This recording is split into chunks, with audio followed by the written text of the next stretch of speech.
देश में corona virus लगभग बेकाबू है। हर राज्य और हर शहर से कोविड-19 को लेकर खबरें आ रही हैं।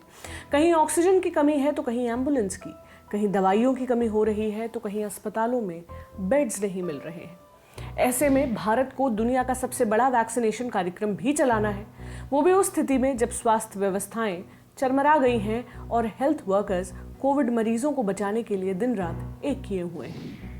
ये बात भी किसी से छिपी नहीं है कि वैक्सीन को लेकर देश की जनता के दिल में भी तमाम सवाल हैं। वहीं दूसरी तरफ केंद्र व राज्यों के बीच वैक्सीन की सप्लाई और दामों को लेकर भी रस्साकशी जारी है। ऐसे में पूरे देश में वैक्सीनेशन कार्यक्रम कैसे होगा और केंद्र और राज्यों के बीच वैक्सीनेशन को लेकर इस तनातनी का क्या कारण है, आइए थोड़ा बहुत समझने की कोशिश करते हैं। सबसे पहले तो ये जान लीजिए कि केंद्र का वैक्सीन पर क्या कहना है। 25 अप्रैल की रात केंद्रीय स्वास्थ्य मंत्री डॉक्टर हर्षवर्धन ने 4 पन्नों का एक बयान ट्वीट किया। इस बयान में उन्होंने कहा, केंद्र सरकार जनता को वैक्सीन देने के लिए प्रतिबद्ध है। राज्यों को फ्री वैक्सीन मुहैया कराई गई है और आगे भी ऐसा होता रहेगा। राज्यों के कहने पर ही 18 से 45 साल वालों को वैक्सीन देने का फैसला लिया गया। 1 मई से शुरू होने वाले कोविड-19 वैक्सीनेशन फेज के बारे में गलत जानकारियां फैलाई जा रही हैं। केंद्रीय स्वास्थ्य मंत्री ने अपने बयान में आगे कहा, अभी तक 14 करोड़ डोज राज्यों को दी गई है। कुछ करोड़ वैक्सीन अभी स्टॉक में है। राज्यों को ये वैक्सीन फ्री दी गई है। आगे भी 50% वैक्सीन राज्यों और केंद्र शासित प्रदेशों को दी जाती रहेंगी। बची 50% कॉर्पोरेट और प्राइवेट सेक्टर को दी जाएंगी ताकि वैक्सीनेशन का काम तेजी से हो सके। मुझे राज्यों द्वारा शिकायत किए जाने का अब कोई कारण नहीं दिखता। ये तो थे केंद्रीय स्वास्थ्य मंत्री के बोल। अब राज्यों का क्या कहना है। वैक्सीन को लेकर केंद्र सरकार के अपने दावे हैं, लेकिन गैर बीजेपी शासन वाले राज्यों का कहना है कि वो 1 मई से 18 से 45 साल वालों को वैक्सीन लगाना शुरू नहीं कर सकते हैं क्योंकि उनके पास वैक्सीन है ही नहीं। 25 अप्रैल को छत्तीसगढ़, राजस्थान, पंजाब और झारखंड के स्वास्थ्य मंत्रियों ने एक वर्चुअल कॉन्फ्रेंस की जिसमें केंद्र सरकार के रवैये पर सवाल उठाए गए। राजस्थान के स्वास्थ्य मंत्री रघु शर्मा ने कहा कि उन्होंने वैक्सीन को लेकर सीरम इंस्टीट्यूट से बात की थी। उनके मुताबिक उन्हें बताया गया कि 15 मई से पहले वैक्सीन नहीं मिल पाएगी। आज तक की खबर के मुताबिक झारखंड के स्वास्थ्य मंत्री बन्ना गुप्ता का कहना है कि केंद्र सरकार ने वैक्सीन उत्पादन को पूरी तरह से हाईजैक कर लिया है। हम लोग उनसे वैक्सीन नहीं खरीद सकते, इसके बावजूद कि हम पे करने को या पैसे देने को तैयार हैं। वैक्सीनेशन को लेकर एक पेच और भी है। राज्यों को जो वैक्सीन सीरम इंस्टीट्यूट और भारत बायोटेक से मिलेगी उसकी कीमत काफी ज्यादा है। राज्यों को सीरम इंस्टीट्यूट की वैक्सीन यानी कोविशील्ड के लिए 400 रुपए चुकाने होंगे और भारत बायोटेक की वैक्सीन के लिए 600 रुपए देने होंगे। ये कीमत केवल एक डोज की है, यानी राज्यों को एक शख्स की दोनों डोज के लिए 800 से लेकर 1200 रुपए तक अदा करने होंगे। सीरम इंस्टीट्यूट केंद्र सरकार को 150 रुपए प्रति डोज के हिसाब से वैक्सीन दे रहा है।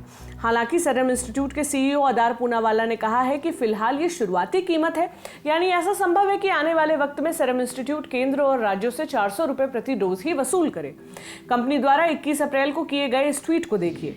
इसमें राज्यों और प्राइवेट अस्पतालों को किस कदर वैक्सीन मिलेगी इसकी कीमत साफ साफ लिखी है। वहीं कोवैक्सीन बनाने वाली कंपनी भारत बायोटेक भी इस बात को साफ कर चुकी है कि राज्य सरकारों को वैक्सीन की एक डोज 600 रुपए की मिलेगी, वहीं प्राइवेट अस्पतालों को इसकी एक डोज 1200 रुपए की मिलेगी। निर्यात के लिए $15 से $20 यानी करीब 1,500 रुपए प्रति डोज तय किए गए हैं। अभी देश में 45 साल से ज्यादा उम्र के लोगों को वैक्सीन लगाई जा रही है। ये वैक्सीन केंद्र द्वारा राज्यों को दी जा रही है।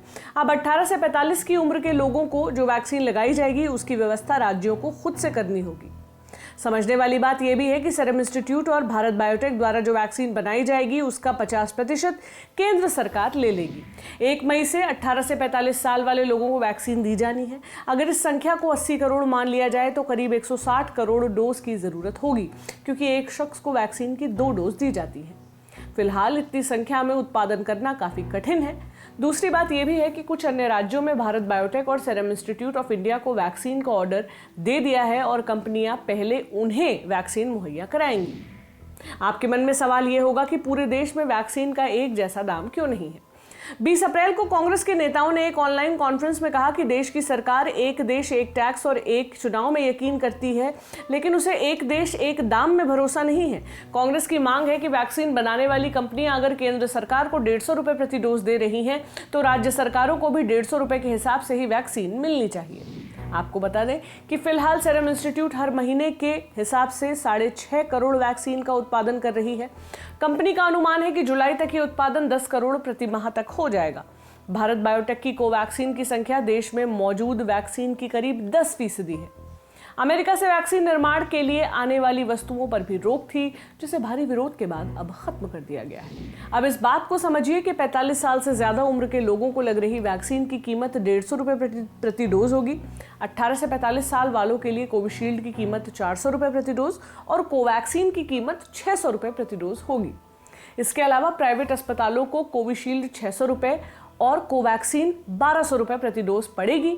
अब प्राइवेट अस्पताल इन वैक्सीन्स को आगे आम जनता को किन रेट्स में देंगे, ये देखने वाली बात होगी। कोरोना और वैक्सीन से जुड़ी अपडेट्स हम आपके लिए लेकर आते रहेंगे। आप देखते रहें लल्लन टॉक। शुक्रिया।